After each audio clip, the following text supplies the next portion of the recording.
ሰላም ልታዘዝ። ስማንተ ገረድነቱን ተተ መጀመሪያ ይጠይቁን አመልስልኝ። የራሴ የሆነ ህይወት አለኝ። በጣም መወዳት ፍቅረኛ አለች። ብዙ ተመላሽ ይጠይቁ መሰለኝ። የማን ልጅ እንደሆንኩ አላወቅም። የቤቱ ባለቤት ልጅ ነኝ። የምትፈልጉት ነገር ካለ ሌላ ሰው ጠራላችኋለሁ። እኔ ልሂድ። እግሬ ላይ ወድቆ ይቅርታ እንዲጠይቀኝ ካላደረኩት እኔ መሳይ አይደለሁም። ይሄ ሁሉ ሰው እየፈለገሽ የምር ይሄን ተራ አስተናጋጅ ወደሽ ነው? ራቱ እኮ ነው ሊያሳዘኝ። በምፈልገው ሰዓት ደወለ። ሄሎ አባቴ።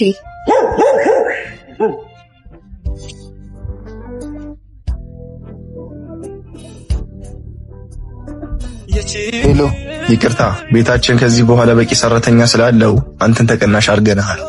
የዚህ ሳምንት መድኃኒቴ እያለቀብኝ ነው። ምን ይሻላል? እጃችን ላይም ገንዘብ የለም። አትጨናነቂ እናቴ፣ ከመስሪያ ቤት እበደራለሁ፣ ያበድሩኛል። ማታ ደግሞ ያቺ የምትወጃትን ይዤልሽ እመጣለሁ።